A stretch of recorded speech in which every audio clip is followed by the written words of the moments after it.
مفتی طارق مسعود کے بیانات کے لیے طارق مسعود آفیشیل کو سبسکرائب کریں۔ طارق مسعود آفیشیل۔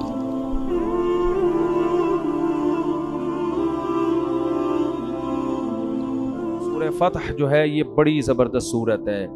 رسول اللہ صلی اللہ علیہ وسلم 6 ہجری میں عمرے کی نیت سے مکہ مکرمہ تشریف لے گئے، کیونکہ عمرہ کرنے والوں کو اس وقت بھی رواج یہ تھا کوئی روک ٹوک نہیں کرے گا۔ مکہ میں مشرکین کا قبضہ تھا، آپ نے بتا دیا ہم بھائی عمرہ کرنے آئیں اور ہمارا کوئی مقصد نہیں ہے، بس عمرہ کریں گے اور واپس چلے جائیں گے، کوئی لڑائی نہیں، کوئی جنگ نہیں۔ اس کے لیے آپ نے حضرت عثمان رضی اللہ تعالیٰ عنہ کو بھیجا۔ حضرت عثمان جب وہاں گئے ہیں تو افواہ پھیل گئی کہ ان کو شہید کر دیا گیا۔ بہت غضبناک ہوئے۔ سفیر کو قتل کرنا یہ دنیا کی ہر قوم میں بہت بڑا اخلاقی جرم سمجھا جاتا ہے کہ آپ کسی کو مذاکرات کے لیے بھیجیں اور اسی کو کوئی مار دے۔ تو آپ بہت غضبناک ہوئے۔ 1400 صحابہ نبی صلی اللہ علیہ وسلم کے ساتھ تھے، جس میں حضرت ابوبکر بھی، حضرت عمر بھی، حضرت علی بھی، اور جتنے بڑے بڑے صحابہ ہیں یہ سارے نبی کے ساتھ۔ تو ان صحابہ نے لڑائی کی ٹھان لی کہ اب ہم نے کیا کرنا ہے، اب لڑیں گے، ہم اب ایسے نہیں جائیں گے۔ تو آپ صلی اللہ علیہ وسلم نے سب کو بلایا اور سب سے موت پر بیعت لی، یہ درخت کے نیچے، کہ ہم اس وقت تک لڑیں گے جب تک خون کا ایک قطرہ بھی ہم میں سے کسی کے جسم میں باقی ہے، ہم اس وقت تک لڑتے رہیں گے۔ اب اتنی خوبصورت بیعت تھی نبی کے ہاتھ پہ، فرسٹ ٹائم ایسی کوئی بیعت ہو رہی تھی۔ اس سے پہلے جو نبی سے بیعت ہوتی تھی وہ نماز پڑھنے پر، زکوٰۃ دینے پر، آپ کی اطاعت پر۔ یہ والی جو بیعت ہے نا اس انداز سے، اور سید الانبیاء کے ہاتھ پر، یعنی ایک تو پیغمبر کے ہاتھ پہ، پھر وہ پیغمبر بھی وہ جو سب سے افضل پیغمبر ہیں، تو ان کے ہاتھ پر یہ جو بیعت صحابہ نے کی یہ کوئی معمولی بیعت نہیں تھی۔ تو نبی کو خیال ہوا کہ یہ سارے لوگ اس بیعت میں میرے ساتھ شریک ہیں، تو اور اللہ نے ان کو اس میں بڑا نوازا ہے، اگر عثمان بالفرض زندہ نکلے، شہید نہ ہوئے، یہ خبر غلط ہوئی، تو عثمان تو اس بیعت میں شریک ہے ہی نہیں، وہ تو اس فضیلت سے محروم ہو جائیں گے۔ تو آپ صلی اللہ علیہ وسلم نے اپنا ہاتھ اوپر کیا اور فرمایا یہ عثمان کا ہاتھ ہے اور یہ نیچے والا میرا ہاتھ ہے، اور اپنا ہاتھ نیچے والے ہاتھ پہ رکھ کے کہا کہ میں عثمان کی طرف سے اپنے آپ سے بیعت کرتا ہوں۔ آج سوشل میڈیا پہ حضرت عثمان کو برا بھلا کہنے والے بہت ملیں گے آپ کو، ابو بکر کو برا بھلا کہنے والے، عمر کو برا، یہ سارے لوگ وہ تھے جو موت پر نبی کے ہاتھ پر بیعت کر رہے تھے۔ اللہ کو یہ ادا اتنی پسند آئی کہ اللہ نے سورہ فتح میں آیتیں نازل کی، لقد رضی اللہ عن المؤمنین، تحقیق اللہ راضی ہو گیا ان مومنین سے، اذ یبایعونک تحت الشجرہ، جب یہ درخت کے نیچے بیٹھ کر اے محمد آپ کے ہاتھ پر بیعت کر رہے تھے، فعلم ما فی قلوبہم، اللہ نے ان کے دلوں کی حالت پر مطلع ہو گیا۔ کیا مطلب؟ ان میں کوئی بھی منافق نہیں تھا، اللہ نے ان کے دلوں میں دیکھ لیا ہے کہ یہ سب دل سے آپ کے ہاتھ پر موت پر بیعت کر رہے ہیں۔ لیکن ہوا یہ کہ ایک طرف سب لڑائی کے لیے تیار، ادھر مشرکین کا وفد آ گیا مذاکرات کے لیے کہ ہم نہیں لڑنا چاہتے، ہم لڑائی نہیں چاہتے، آپ ہم سے چند ایک باتوں پہ صلح کر لیں۔ وہ جو چند باتیں تھیں وہ ساری مسلمانوں کے اگینسٹ جا رہی تھیں۔ ان میں پہلی بات یہ کہ اس سال آپ عمرہ نہیں کریں گے، حالانکہ صحابہ احرام میں آ چکے تھے۔ احرام میں آنے کے بعد احرام کھولنا ایسے ہے جیسے نماز شروع کرنے کے بعد آپ درمیان میں توڑ دیں، یہ خود ایک مشکل کام تھا نا صحابہ کے لیے کہ بھئی ایسا تو ہم نے کبھی بھی نہیں کیا کہ لبیک کہہ کے ہم احرام میں آ گئے ہوں اور عمرہ کیے بغیر احرام ہم کھول دیں۔ تو پہلا کام یہ کہ احرام کھول دیں آپ لوگ، اس سال عمرہ نہیں ہوگا، اگلے سال ہوگا، یہ بڑی عجیب شرط تھی۔ دوسری بات یہ 10 سال تک ہمارے اور آپ کے درمیان کوئی جنگ بولیں نہیں ہوگی۔ تیسری بات کہ اگر آپ کے ہاں سے کوئی اسلام چھوڑ دیتا ہے اور ہمارے پاس آتا ہے تو ہم اس کو واپس نہیں کریں گے، لیکن مکہ میں اگر کوئی مسلمان ہو کہ آپ کے پاس آ کے پناہ لیتا ہے تو آپ اس کے پابند ہوں گے کہ اس کو ہمارے حوالے کریں واپس. سمجھ میں نہیں آ رہی بات؟ آپ صلی اللہ علیہ وسلم نے اس شرط کو بھی بولو مان لیا. لیکن اب صحابہ کرام جو تھے وہ پریشان ہو گئے کہ بھئی ہم تو یہ تو ان کو لگا کہ یہ تو ہماری ذلت ہے, یہ تو اسلام کی ذلت ہے. اس موقع پہ صرف حضرت ابو بکر تھے جنہوں نے نبی کا بھرپور ساتھ دیا, باقی سب خلاف ہو گئے. اور یہ خلاف بزدلی کی وجہ سے نہیں, دنیا سے بعض دفعہ دیکھو انسان اپنے بڑے کی مخالفت بھی محبت میں کرتا ہے. اس کی مثال ایسے جیسے آپ کے ابا بیمار ہیں, ہاسپٹل نہیں جا رہے, وہ کہہ رہے نہیں مجھے یہاں مرنے دو, آپ ابا سے لڑتے ہو, آپ بولے اب آئے گا, ٹھیک ہے نا. اب ابا آپ کو بد دعائیں دیں کچھ بھی کرے, آپ ابا کی مرضی نہیں دیکھتے, آپ کہتے ہو اس میں آپ کی نہیں چلے گی. تو حضرت عمر اور بہت سے صحابہ کا خیال یہ تھا کہ نبی چونکہ نرم دل ہیں, نرم طبیعت کے ہیں, تو یہ ہمارا فائدہ دیکھ رہے ہیں کہ ہم لڑیں گے, شہید ہو سکتے ہیں, یہ ہو سکتا ہے, یہ ہو سکتا ہے, لیکن ہم یہ دیکھ رہے ہیں کہ یہ تو اسلام کی ذلت ہے. تبھی حضرت عمر نے آ کے نبی سے پوچھا یا رسول اللہ کیا آپ اللہ کے رسول نہیں ہیں؟ یعنی مطلب جب آپ اللہ کے رسول ہیں تو پھر تو آپ ڈٹ جائیں نا, آپ کیوں ان سے ایسے شرطیں مان رہے ہیں؟ تو یہ بھی غیرت اور حمیت کی بیس پہ تھا, اس میں صحابہ کرام پر انگلی اٹھانا جائز نہیں ہے. بعض دفعہ کسی کی نافرمانی بھی محبت میں کی جاتی ہے, لیکن حضرت ابو بکر تھے میچور, وہ یہ جانتے تھے کہ نبی نے جو یہ معاہدے کیے ہیں تو نبی اگرچہ نرم دل ہیں مگر نبی کوئی ایسا معاہدہ نہیں کر سکتے جس میں مسلمانوں کا نقصان ہو یا غیرت حمیت کے خلاف ہو یا ہماری اپنی کمزوری نظر آ رہی ہو. اسی میں مصلحت ہو گئی. پھر آپ صلی اللہ علیہ وسلم نے وہ دستخط اس پہ کیے, اس پہ مشرکین مکہ جب وہ ایگریمنٹ لکھا گیا نا تو اس پہ نیچے جو نبی نے اپنا نام لکھا من محمد رسول اللہ, یہ ایگریمنٹ محمد کی طرف سے ہے جو اللہ کے رسول. غیر مسلموں نے کہا آپ کے نام کے ساتھ رسول اللہ نہیں آئے گا, کیونکہ اگر ہم آپ کو رسول اللہ مان لیں تو پھر تو ہمارا جھگڑا بولو ختم. تو آپ صلی اللہ علیہ وسلم نے حضرت علی سے کہا کہ رسول اللہ کا لفظ ہٹا دو. دیکھو یہ ہمیں سکھایا بھی جا رہا ہے کہ ہر جگہ جذبات سے کام نہیں لے رہا. نبی کی مصلحت کیا تھی؟ نبی کے ذہن میں جنگ کو ٹالا جائے, کیونکہ بدر ہو چکی ہے, غزوہ احد ہو چکا ہے, خندق ہو چکی, لڑائیوں پہ لڑائیاں ہو رہی ہیں, تو ہمیں مختلف ملکوں کے بادشاہوں کے نام پیغام بھیجنا ہے. چاروں طرف مدینہ کے یہودی ہیں, ان سے بھی نمٹنا ہے. تو ہمیں اگر 8-10 سال سکون کے مل جاتے ہیں دین کی دعوت کے لیے, اور پھر ہم اپنی طاقت بھی اس میں اکٹھی کر رہے ہیں, اپنی فوج بھی تشکیل دے رہے ہیں, اپنے آپ کو ٹرین کر رہے ہیں, تو یہ ہمارے لیے بہتر ہے. فی الحال ان لوگوں کی شرائط جو بظاہر ان کے حق میں جا رہی ہیں اس میں بھی ہمارا نقصان ہے, مگر یہ نقصان کم ہے, جنگ کی صورت میں ہونے والا نقصان زیادہ ہے. یہ بھی نقصان ہے نا. تو اس لیے آپ نے حضرت علی کو حکم دیا کہ رسول اللہ کا لفظ بولو بھائی کاٹ دیں. حضرت علی نے فرمایا کہ میں کیسے رسول اللہ کا لفظ کاٹ سکتا ہوں؟ تو پھر آپ صلی اللہ علیہ وسلم کو بتایا کہ آپ نے خود ہی اس لفظ کو وہاں سے ختم کیا. کوئی بات نہیں, محمد ابن عبداللہ بس یہ لکھ دو. تو یہ شرائط نامہ ابھی لکھا گیا ہے, ابھی اس پہ دستخط نہیں ہوئے. اتنے میں حضرت ابو جندل مسلمان ہو کے وہاں سے بھاگ کر آتے ہیں مدینہ کی طرف, حدیبیہ کے مقام, ہاتھ میں تلوار ہے, زنجیریں ہیں, بھاگتے ہوئے آئے. تو مشرکین نے کہا کہ آپ کا ہمارا ایگریمنٹ ہوا ہے کہ ان کو آپ کس کے حوالے کریں.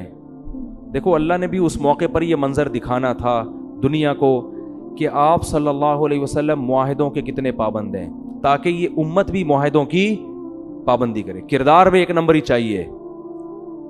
اور امت کا حال دیکھو, ٹوپیاں کرانے کے علاوہ کوئی کام ہے ہی نہیں. ہر وقت جھوٹ, ابا سے جھوٹ, بیوی سے جھوٹ, ماموں سے جھوٹ, خالہ سے جھوٹ, پورے جھوٹ کے کنستر لے کے نکلتے ہیں. خیر, تو جب ابو جندل آئے, کیا بیچاروں کی حالت اس وقت, قابل ترس تھے نا وہ. مشرکین نے فوراً آ کے کہا یہ پناہ لیے, آپ ان کو میرے حوالے کریں. آپ صلی اللہ علیہ وسلم کا کیسا دل ہوگا, کیسا جگر ہوگا, اپنے ایک ساتھی کو جو اتنی بڑی قربانی دے کے آیا ہے مکہ سے, اتنی بڑی قربانی دے کے, لیکن آپ صلی اللہ علیہ وسلم نے ان کو مشرکین کے بولو حوالے. حضرت ابو جندل عرض بھی کر رہے ہیں یا رسول اللہ آپ مجھے ان کے حوالے کر رہے ہیں, میں تو آپ کے لیے قربانی دے رہا ہوں, لیکن آپ صلی اللہ علیہ وسلم کیا ہیں, خاموش. تو یہ اسلام کا حسن ہے. لیکن ان صحابی کا ایمان بھی دیکھو, انہوں نے اتنی بڑی قربانی دی مگر وہ ایمان سے پیچھے نہیں ہٹ.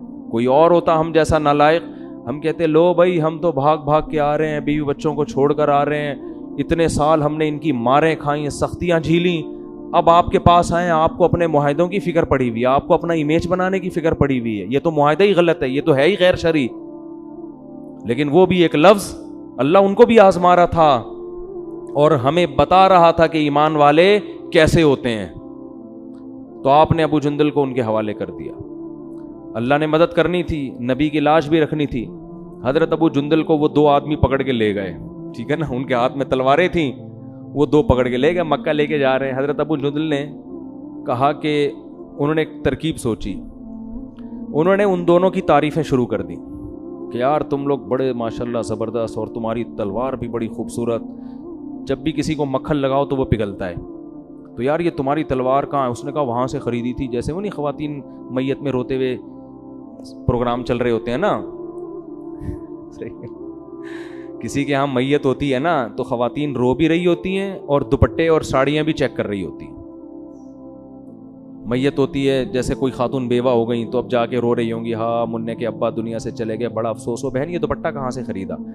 تو بتا رہی ہوتی ہے بھائی وہ بہت افسوس ہوا, اس دن طبیعت ذرا خراب تھی, رات کو تافتان کھائے, صبح سوئے, پولیس سے نہیں اٹھے, اور میں تو منع کرتی تھی, بولٹن مارکیٹ سے خریدا ہے. تو پھر وہ ہائے ہائے بہت افسوس ہوا, چھوٹے چھوٹے بچے یتیم ہو گئے. ہاں وہاں ذرا سستا مل جاتا ہے, ہم نے سنا وہاں تھوڑا سا. تو میت میں بھی نا ان کے یہ سارے پروگرام چل رہے ہوتے ہیں, رونا بھی, تعزیت بھی, تسلیاں بھی, اور باتیں بھی.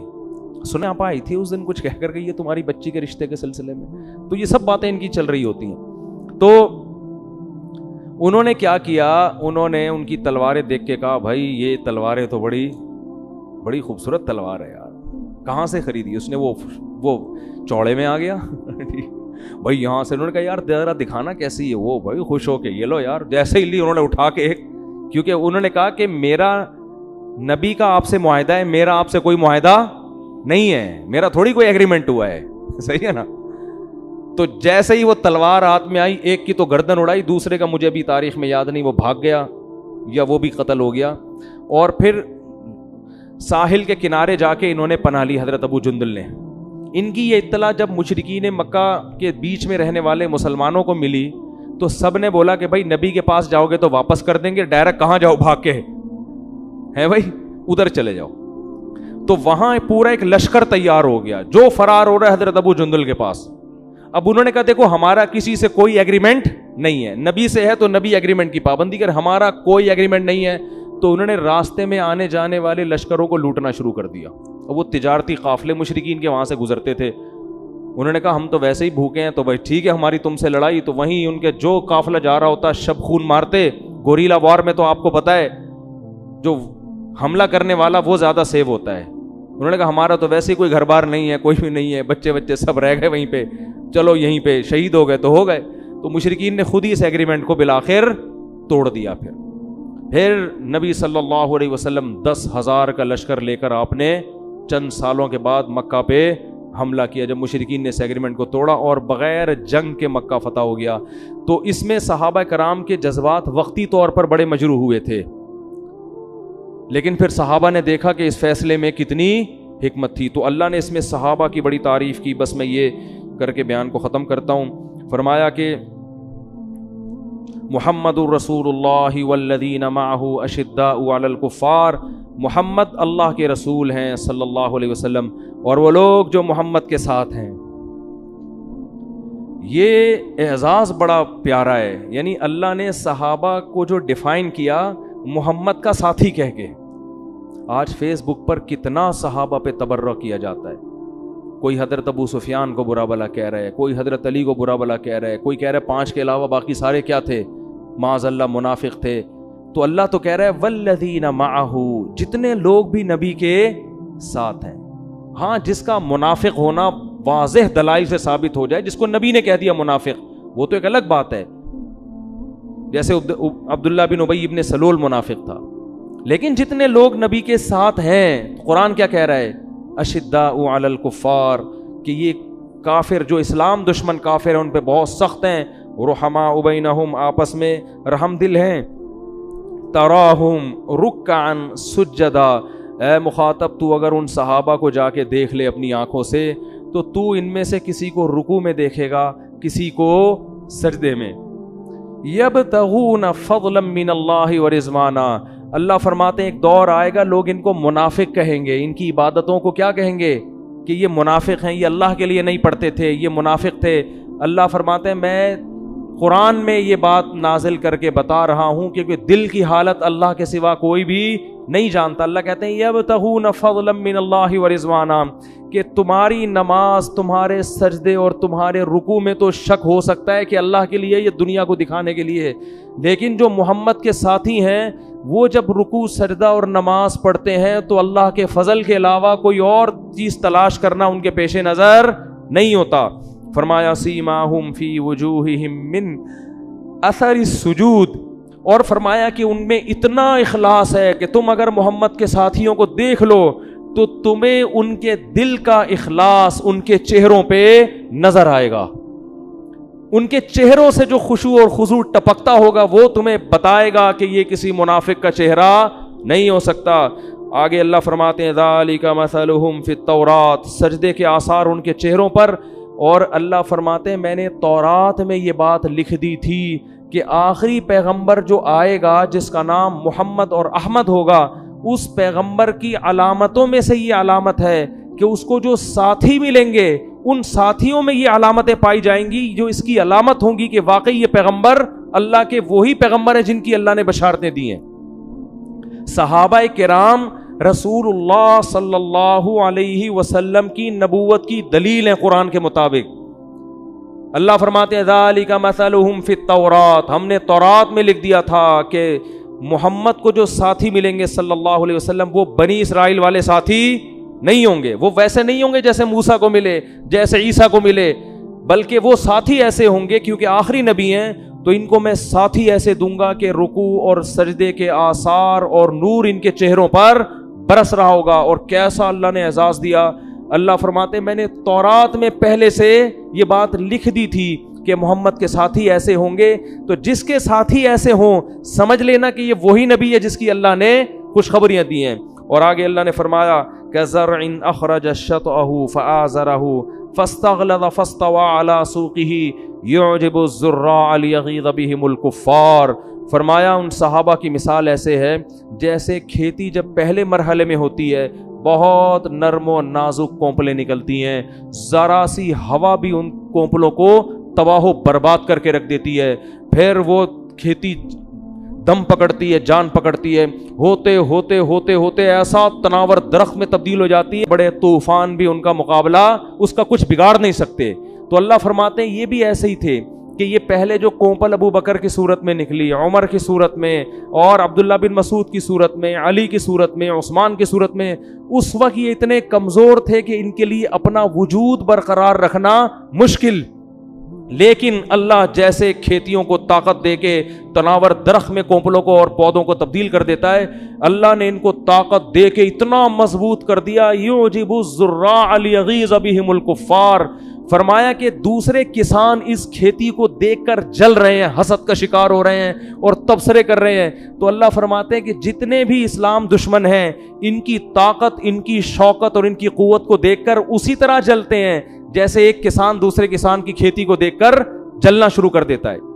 اس سے پتہ چلتا ہے کہ صحابہ کی خوبیاں سن کے جس کو تکلیف ہو وہ اسلام دوست نہیں ہو.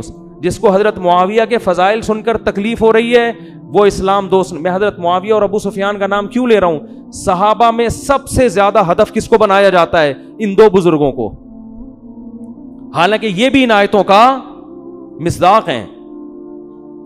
والذین معہ، اللہ فرماتے ہیں جو بھی نبی کے ساتھ، اس پر پوری امت کا اجماع ہے کہ نبی کے ساتھ جو بھی ایمان کی حالت میں آیا وہ صحابہ کی فہرست میں داخل ہے, اور اس پہ وہ تمام فضائل اس کے لیے جو اللہ نے صحابہ کے لیے قرآن میں بیان کی ہیں. تو اللہ فرماتے ہیں ہم نے ان کی شان تورات اور انجیل دونوں میں بیان کی ہے. تو حضرت معاویہ اور ابو سفیان پر کتنا تبرہ کیا جا رہا ہے آج, اس پہ خاموش نہ رہا کریں, بولا کریں. ابھی کچھ دن پہلے ایک پروگرام بہت تماشا بنا ہے اس کا, کہ حضرت حسن نے جب حضرت معاویہ کے ہاتھ پہ سلو کر لی. دیکھو حضرت علی اور حضرت معاویہ کی جو لڑائی تھی وہ ذاتی بغض کی بیس پہ نہیں تھی. اگر وہ ذاتی بغض کی بیس پہ تھی, قرآن کی آیت غلط ہو جائے گی. قرآن کہہ رہا ہے رحماء بینہم, یہ آپس میں کیا ہیں, بولو نا, رحم دل. جو آپس میں رحم دل ہوتے ہیں ذاتی بغض کی بیس پہ نہیں لڑتے. وہ کسی چیز کو حق سمجھنے میں غلطی ہو سکتی ہے, اس بیس پہ لڑ سکتے ہیں. جنگ جمل اور جنگ صفی میں جو شہید ہوئے ہیں نا دونوں طرف کے لوگ, حضرت علی نے ان میں سے کسی ایک کو بھی منافق یا کافر قرار نہیں دیا. صحیح مستند روایات سے ثابت ہے حضرت علی کی لشکر میں جو شہید ہوئے ان کے جنازے حضرت علی نے پڑھے ہیں. شام کو ایک دوسرے کے جنازے پڑھے جا رہے ہوتے تھے. تو یہ کیسے ممکن ہے کہ یہ منافق تھے یا یہ کافر تھے اور ان کا جنازہ کون پڑھ رہا ہے؟ حضرت علی کی رائے یہ تھی. یہ غلط فہمی کا شکار ہے یہ لوگ. تو غلطی انسان سے ہو سکتی ہے, ایک چیز حق نہ ہو وہ سمجھ رہا ہو کہ حق ہے.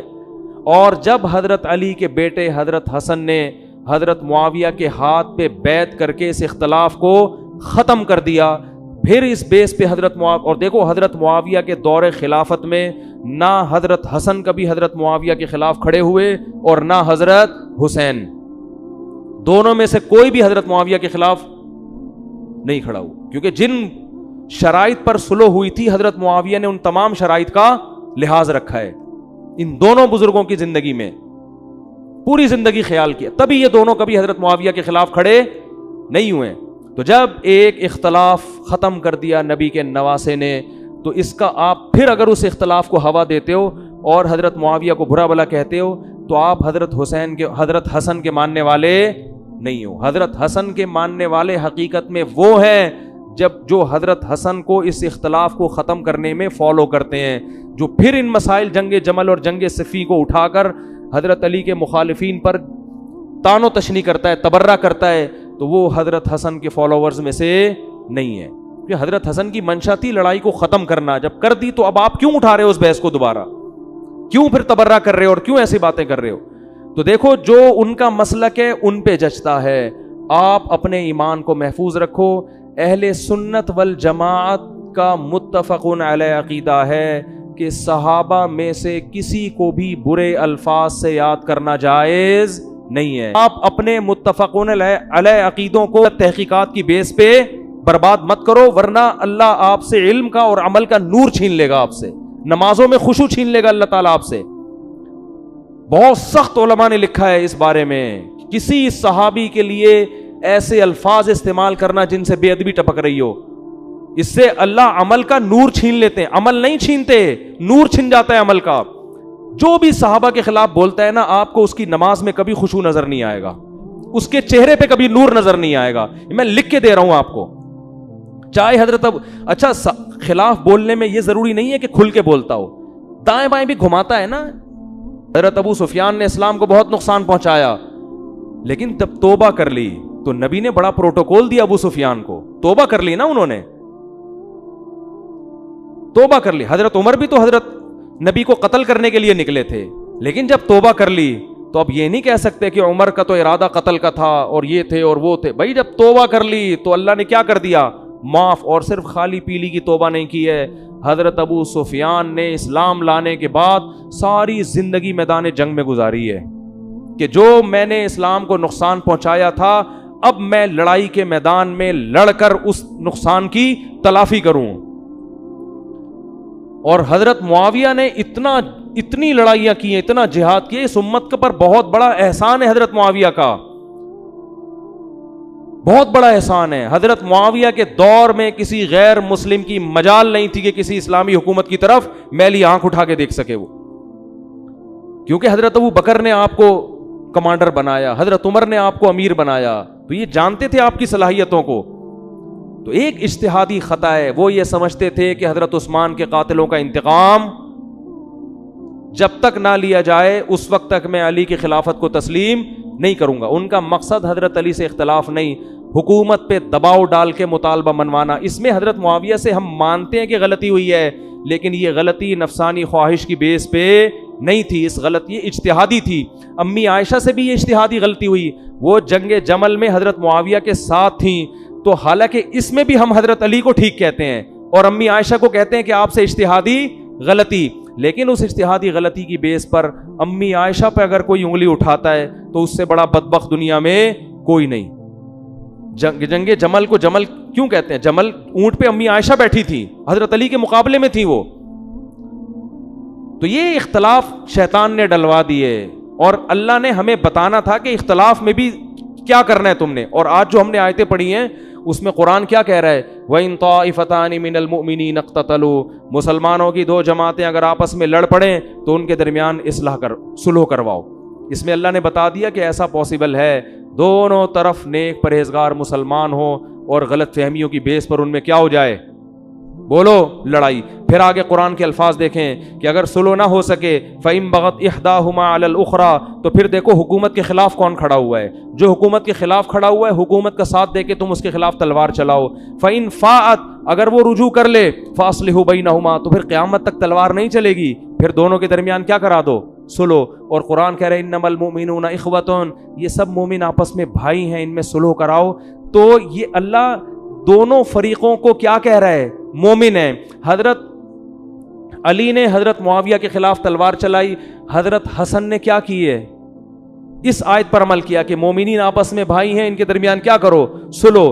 تو ان کا خیال یہ تھا کہ اگر میں خلافت کا دعویٰ کروں تو صلح نہیں ہو سکتی, پھر لڑائی ہوگی, خلافت سے دستبردار ہو گئے. تو اگر آپ کی تھنکنگ پازیٹیو ہے تو آپ اس غلطی کی اچھی توجیہ نکال سکتے ہو اور صحابہ کے بارے میں اچھے الفاظ استعمال کرو گے. لیکن اگر آپ کے کھوپڑی میں خناس بھرا ہوا ہے, آپ کو منفی سوچنے کی عادت ہے, تو بھائی آج آپ حضرت معاویہ کو برا کہہ رہے ہو, کوئی بھروسہ نہیں ہے کل آپ باقی صحابہ کو بھی برا بلا کہو گے. پہلے یہ شیعہ لوگوں کا کام سمجھا جاتا تھا کہ وہ تو کرتے ہی ہیں, اب کچھ سنی بھی اس میدان میں کود پڑے ہیں اور صحابہ کے بارے میں غلط الفاظ استعمال کر رہے ہیں. ایک آخری بات کر کے میں اپنے بیان کو ختم کرتا ہوں. حضرت معاویہ اور ابو سفیان کو یہ فضیلت ہے کہ وہ نبی کے سسر اور نبی کے برادر نسبتی ہیں. ابو داؤد کی حدیث, آپ صلی اللہ علیہ وسلم نے فرمایا ان احق الذی اکرم بہ الرجل ابنتہ او اختہ, فرمایا سب سے زیادہ عزت اور احترام کے قابل وہ ہے جس کی بیٹی یا بہن تمہارے نکاح میں ہے.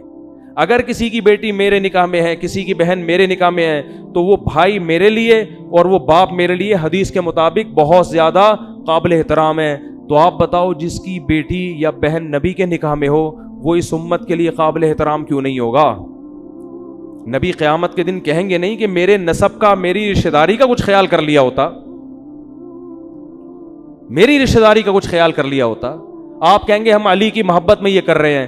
علی کی محبت میں جو کام علی نے نہیں کیا وہ آپ کیسے کر رہے ہو؟ حضرت علی کی 2 لڑائیاں ہوئی ہیں, لیکن حضرت علی نے نہ کسی پر جہنمی ہونے کا فتویٰ لگایا, نہ کسی پر منافق ہونے کا فتویٰ لگایا, نہ کسی پر کافر ہونے کا فتویٰ لگایا. شہداء کے جنازے پڑھے حضرت علی نے. اور پھر آپ حضرت حسن کے بھی اہل بیت میں سے ہیں, ان کے بھی قائل ہو. حضرت حسن نے, حضرت علی کے بیٹے نے, نبی کی حدیث کے مطابق کہ نبی نے فرمایا تھا کہ میرا بیٹا 2 مسلمان گروہوں میں صلح کروائے گا, تو حضرت حسن نے 2 مسلمان گروہوں میں صلح کروا کے اس لڑائی کو ہمیشہ کے لیے ختم کر دیا. تو اب آپ اس کو ہوا کیوں دے رہے ہو؟ آپ کس بیس پر آپ اس کو میڈیا کی زینت بنا کے صحابہ پہ تبرہ کر رہے ہو؟ تو یہ بات خوب یاد رکھو, حضرت معاویہ اور ابو سفیان سے ہمارا تعلق صرف صحابہ کی محبت والا نہیں ہے, بلکہ ایک بہت بڑا رشتہ کیا ہے کہ نبی کی بہن, حضرت معاویہ کی بہن اور ابو سفیان کی بیٹی کس کے نکاح میں ہے؟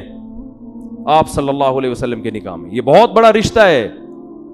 کل قیامت کے دن اگر آپ نے حضرت معاویہ ابو سفیان کو برا کہا تو کل قیامت کے دن نبی اپنی اس حدیث کا حوالہ دے سکتے ہیں کہ تم پر تو اپنے سسر اور اپنے برادر نسبتی کا اکرام. کوئی آپ کا سالہ گھر میں آتا ہے, چائے کا پوچھتے ہو کہ نہیں پوچھتے؟ نہیں پوچھتے تو غیر خاندانی ہوگے نا. تو اللہ کے نبی کہیں گے نہیں کہ سب سے زیادہ خیال تمہیں کس کی رشتہ داری کا کرنا تھا؟ میرے رشتے کا کرنا تھا۔ تو میں آخر میں اپنی بات دوبارہ بیان کر کے بس ختم کرتا ہوں۔ جو شخص بھی کسی صحابی کے بارے میں بے ادبی کے الفاظ استعمال کرے گا نا، دنیا میں سب سے پہلا عذاب اس پر کیا آئے گا؟ اس کے چہرے کی رونق اور نور اللہ اس سے چھین لیں گے۔ عبادت نہیں چھینیں گے، عبادت میں روحانیت ختم۔ نماز کے درمیان بھی اس کو الٹے منفی خیالات آئیں گے، اور وہ کیڑے نکالنے کا کام پھر ایسا کرے گا کہ ساری زندگی کیڑوں کے علاوہ اس کو کسی کے پاس کچھ نظر نہیں آئے گا۔ تو مثبت سوچ رکھو، پازیٹیو سوچ رکھو۔ اللہ تعالی ہم سب کو سمجھنے کی، عمل کرنے کی توفیق عطا فرمائے۔